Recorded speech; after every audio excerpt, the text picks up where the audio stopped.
இன்னைக்கு தமிழ்நாட்டுக்குள்ள பிஜேபி இந்த அளவுக்கு ஆட்டம் போடுவதற்கு காரணமே அதிமுக தான்.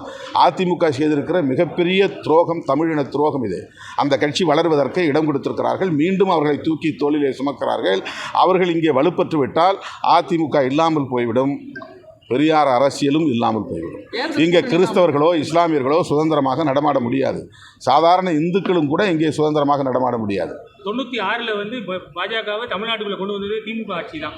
இது சம்பந்தமா திமுக கூட்டணி வைக்கிறது அவங்க காமன் மினிமம் அஜெண்டா போட்டு கூட்டணி வச்சாங்க.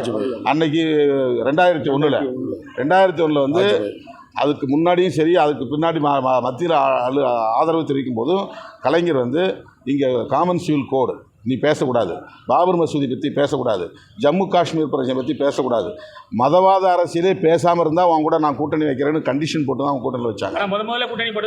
அது தேர்தல் கூட்டணி வேறு. ஆனால் அவங்க கருத்தியில் வந்து இந்த மாதிரி நான் பிராமண கடப்பறை எடுத்து இடிக்கிறேன்னு சொல்லலையே. இது வேறு அது வேறு இல்லை. நான் பெரியார் அரசியலை பேசிக்கிட்டு கூட்டணி வச்சுக்கிட்டு ராமர் என்ன என்ஜினியர் படித்தவரான்னு கேட்டவர் கலைஞர். அங்கே நீ சேது பாலம் கட்டிருக்கிறீ, அது வந்து அனுமான் போட்ட பாலன்றீங்களே, ராமர் கட்டின பாலன்றீங்களே, அது என்ன ராமர் எந்த கல்லூரியில் என்ஜினியர் படித்தவர் கேட்டவர். அப்போ பிஜேபியோட கூட்டணியில் இருக்கிறவர் தான், பிஜேபியோட நட்பாக இருந்தவர் தான். அவருடைய தலைக்கு வந்து விளை வச்சாங்க அன்னைக்கு.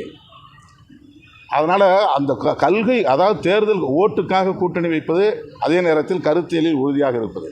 ஆனால் இவங்க கருத்தியல் அடிமையாக மாறி இருக்கிறார்கள். அந்த பிஜேபி பேசுகிற அரசியலே பேசுகிறாங்க, ஆர்எஸ்எஸ் பேசுகிற அரசியலே பேசுகிறாங்க. இது தமிழ்நாட்டுக்கு உகந்தது அல்ல. நாமெல்லாம் பேசக்கூடிய அரசியலுக்கு எதிராக பேசுகிறார்கள். திமுக மட்டும் பேசுகிற அரசியலுக்கு எதிராக பேசலை, நாம் எல்லோரும் பேசுகிற அரசியலுக்கு எதிராக பேசுகிறார்கள். அதனால் நாங்கள் அதில் கருத்து சொல்ல வேண்டிய தேவை எழுகிறது.